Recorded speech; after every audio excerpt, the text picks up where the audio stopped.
Hi, ഫുട്ബോളിൽ പ്ലെയേഴ്സിൻ്റെ improvement അല്ലെങ്കിൽ പ്ലെയേഴ്സിൻ്റെ ട്രെയിനിങ്ങിൽ പേരൻസിന് തീർച്ചയായിട്ടും ഒരു റോളുണ്ട്. പലപ്പോഴും നമുക്കറിയാം പേരൻസ് അവരുടെ മക്കളുടെ വളർച്ച തീർച്ചയായിട്ടും ആഗ്രഹിക്കുന്നുള്ളതാണ്. ചിലപ്പോൾ പല പേരൻസും പറയാറുണ്ട് ചിലപ്പോൾ ഒരു മാസം കൊണ്ട് ഒരു മെസ്സിയോ റൊണാൾഡോ ആക്കാമെന്ന് വെച്ചാൽ അത് ഒരിക്കലും പോസിബിൾ അല്ല.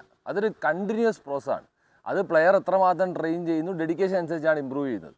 പക്ഷേ ഇവിടുത്തെ പ്രശ്നം എന്ന് വെച്ചാൽ പലപ്പോഴും നമ്മൾ ട്രെയിനിങ് കാണുമ്പോൾ ഈ പ്ലെയേഴ്സിൻ്റെ കൂടെ അവരുടെ പേരൻസും വരുന്നു.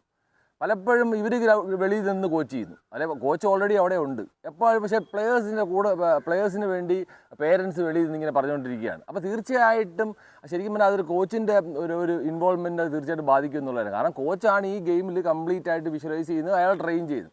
പലപ്പോഴും പേരൻസ് വെളിയിൽ നിന്ന് അഭിപ്രായം പറയുമ്പോൾ തീർച്ചയായിട്ടും ഇത് കുട്ടിയുടെ ഡെവലപ്മെൻറ്റിന് വേണ്ടി തന്നെയാണ്.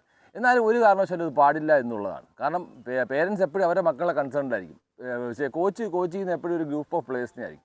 അവിടെ എപ്പോഴും ടീം വർക്കാണ്. അതിൽ നിന്നാണ് കുട്ടികൾ പഠിക്കേണ്ടത്. അപ്പോൾ ഒരു കാരണവശാലും പേരൻസ് പോയി കോച്ചിൻ്റെ റോൾ ഒരു കാരണവശാലും ചെയ്തു കഴിഞ്ഞാൽ അത് തീർച്ചയായും ട്രെയിനിങ്ങിനെ എഫക്റ്റ് ചെയ്യുന്നതാണ്. മാത്രമല്ല നെഗറ്റീവ് ഇമ്പാക്റ്റുമാണ് ഉണ്ടാക്കുന്നത്. അത് ഏറ്റവും കൂടുതൽ അറിയാവുന്ന ആൾ കോച്ച് തന്നെയാണ്. അതുകൊണ്ടാണല്ലോ നമ്മൾ ആ കോച്ചിൻ്റെ അടുത്ത് പലപ്പോഴും ട്രെയിനിങ് ഉണ്ടാക്കുന്നത്. അപ്പോൾ തീർച്ചയായിട്ടും നിങ്ങൾ കോച്ചിൽ വിശ്വസിക്കുക. കോച്ചാണ് ആ ഒരു പ്ലെയറിൻ്റെ വളർച്ച ഏറ്റവും കൂടുതൽ ഡിറ്റർമിൻ ചെയ്യുന്നത്, അയാളെ പ്രോഗ്രസ് കാണാൻ പറ്റുന്നത്. അപ്പം കോച്ചിൻ്റെ ഫീഡ്ബാക്ക് എടുക്കുക, എന്നിട്ട് ബാക്കി ടിപ്സ് പറഞ്ഞു കൊടുക്കുക. എന്നാലേ ഫുട്ബോളിൽ ഇമ്പ്രൂവ്മെൻറ്റ് നിങ്ങളുടെ കുട്ടിക്ക് ഉണ്ടാവുള്ളൂ. തീർച്ചയായിട്ടും ഫുട്ബോളിൽ ഇനി വ്യത്യസ്തമായ വീഡിയോ ആയിട്ട് കാണാം.